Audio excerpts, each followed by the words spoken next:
हाँ, तो दोस्तों इस वीडियो में हम बताएँगे आपको कि ये ठेकेदार आपको मूर्ख कैसे बनाता है। बहुत सारी बातें होती हैं जिसकी वजह से आप मूर्ख बन जाते हैं और बाद में आपको झेलना पड़ जाता है घर बनवाने के बाद।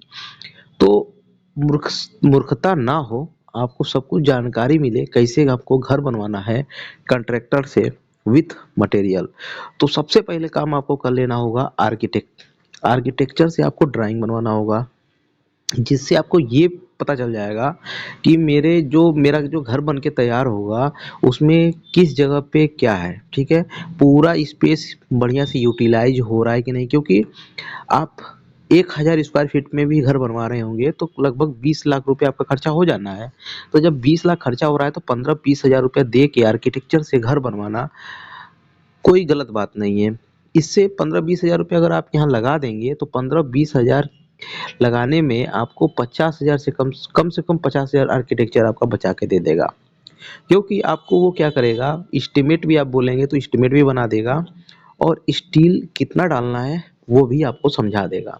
जैसे कि ठेकेदार जो होता है वो कुछ भी डाल देगा, कुछ भी स्टील डाल देगा, आपको पता भी नहीं चलेगा क्योंकि वो अपने अनुभव को बताएगा। और आप जाहिर सी बात है जिस भी ठेकेदार को विथ मटेरियल देंगे उसको उसके काम को देख के ही देंगे। वो घर बनाया होगा कई जगह तो उसको देख के देंगे, तो वो उसी का फायदा उठाएगा क्योंकि वो अनुभव वाला है और वो जो बोलेगा उसकी बातों को आपको मानना पड़ेगा।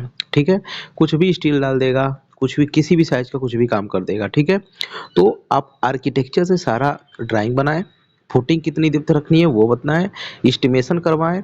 ठीक है, स्टील स्ट्रक्चर का ज्ञान पूरा ले लें आर्किटेक्चर से। ठीक है, और एक बात और, आर्किटेक्चर से कम्युनिकेशन आप बनाए रखें।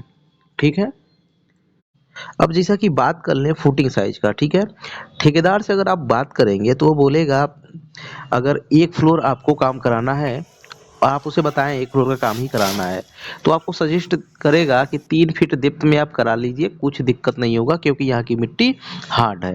ठीक है, बलुई मिट्टी अगर नहीं है तो आपको ये सजेस्ट करेगा और बोलेगा मैंने काफ़ी बिल्डिंगें बना रखी हैं, कोई भी दिक्कत नहीं आया। लेकिन आपको उसका बिल्कुल भी नहीं सुनना है। अब आप सपोज एक फ्लोर का बना रहे हैं, ठीक है।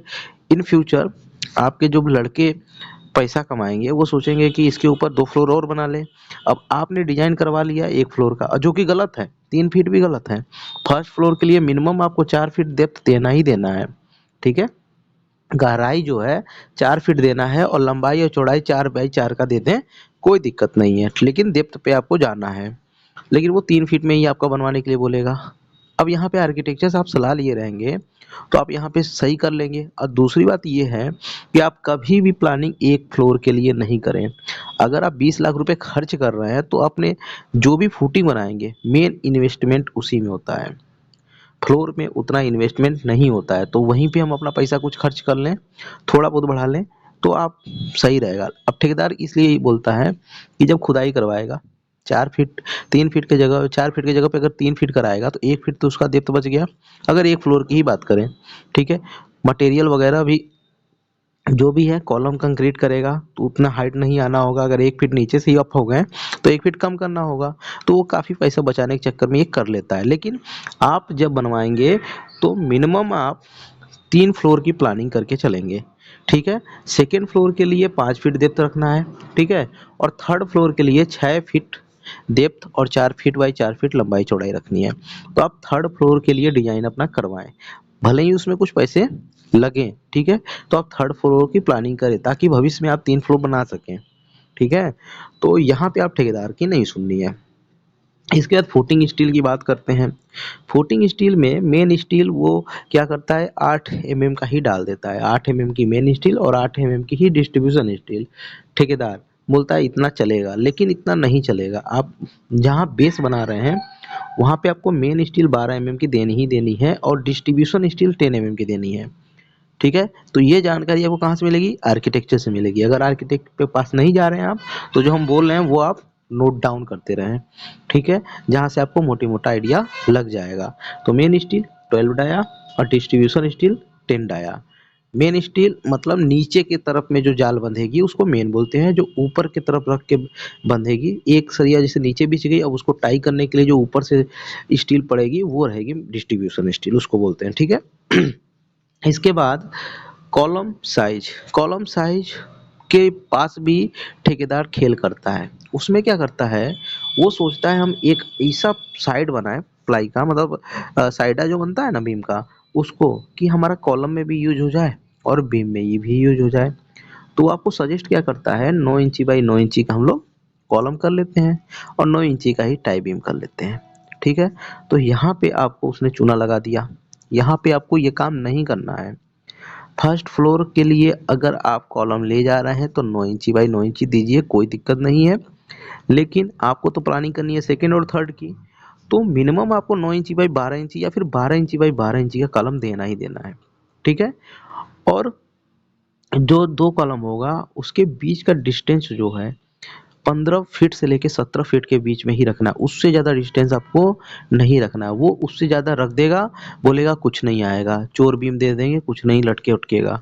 लेकिन आपको नहीं सुनना है, 15 फीट से ज़्यादा आपको कॉलम का डिस्टेंस जो है दोनों के बीच का नहीं रखना है। ठीक है, अब यहाँ पे आपका अगर इस तरह से करेंगे तो उनका मटेरियल लगाने का मेन मोटिव नहीं है, लेकिन जो सिस्टम है वो करना है। ठीक है, तो इस तरह से ही करना है, ये नहीं कि जो वो बोले वो सुनना है, थोड़ा अपना भी दिमाग लगाना है।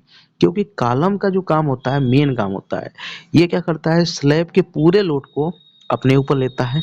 ये स्लैब बीम पे लेता है। ठीक है, स्लैब बीम का पूरा लोड कॉलम लेता है और कॉलम अपना लोड टाई बीम पर ट्रांसफर करता है, और टाई बीम जो होती है वो पूरा लोड, टाई बीम यानी कि प्लिंथ बीम, वो क्या करती है, फुटिंग पे ट्रांसफर करती है, और फुटिंग्स फाइल में। तो कॉलम और फुटिंग आपको बहुत ही बढ़िया से देना है। ठीक है, तो इसके लिए आपको स्टडी बढ़िया से कर लेना है। अब इसके बाद प्लिंथ बीम की बात करें।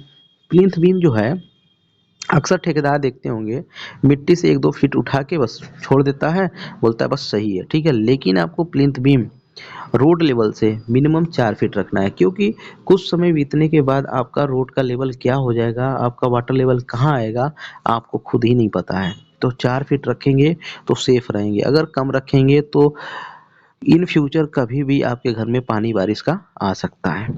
ठीक है, 4 फीट सेफ रहेगा, तो उतना आपको रखना है। और प्लिंथ बीम का प्रोटेक्शन जरूर करना है, जिससे घर आपका बन गया पूरा।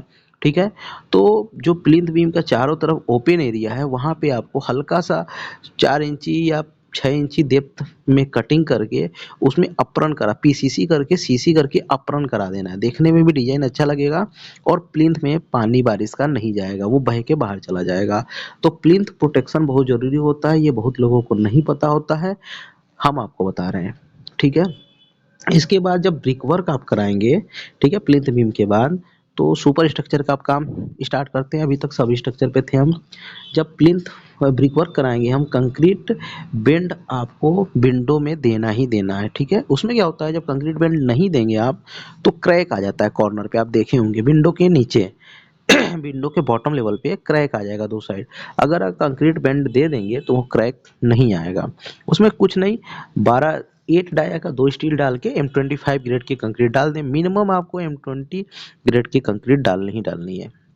इसके बाद डायरेक्ट आपको ब्रिकवर्क के ऊपर लेके स्लैब नहीं कास्ट करना है, अब आपको लिंटल बीम भी देना है।